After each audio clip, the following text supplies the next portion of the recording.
સુરતના ઉત્તરાણ વિસ્તારમાં hit and રનની ઘટના બની છે.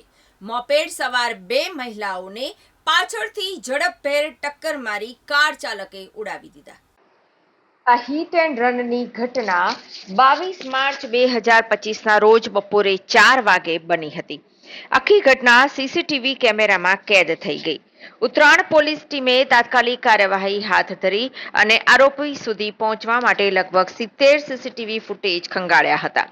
સીસીટીવીની મદદથી કાર ચાલક વિક્રમસિંહ અજીતસિંહ અટાલિયાની ઓળખ કરવામાં આવી, જે મોટા વરાછા સુરતનો રહેવાસી છે અને ઓટો રિક્ષા ડ્રાઇવિંગ કરે છે.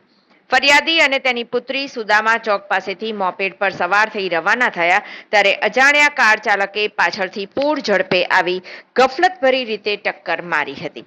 આ અકસ્માતમાં બંનેને ગંભીર ઈજાઓ થઈ હતી. એક મહિલા 7 ફૂટ હવામાં ફંગોળાઈ હતી.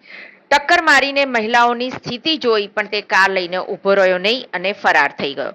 ઉત્તરાણ પોલીસે આઈપીસી કલમ 125A, 125B, 281 તથા એમવી એક્ટ કલમ 177, 184 અને 134 હેઠળ ગુનો નોંધ્યો હતો.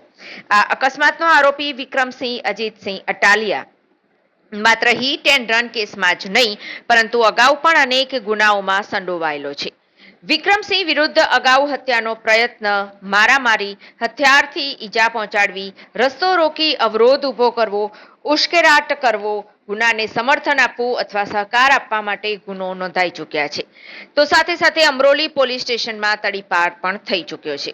ઉત્તરાણ પોલીસે તાત્કાલિક અલગ અલગ ટીમો બનાવી સીસીટીવી ફૂટેજ અને હ્યુમન ઇન્ટેલિજન્સના આધારે તપાસ શરૂ કરી અને લગભગ 70 સીસીટીવી કેમેરાઓના ફૂટેજના આધારે પોલીસે ગુનાહિત ઇતિહાસ ધરાવતા આરોપી વિક્રમસિંહને પકડી પાડ્યો હતો.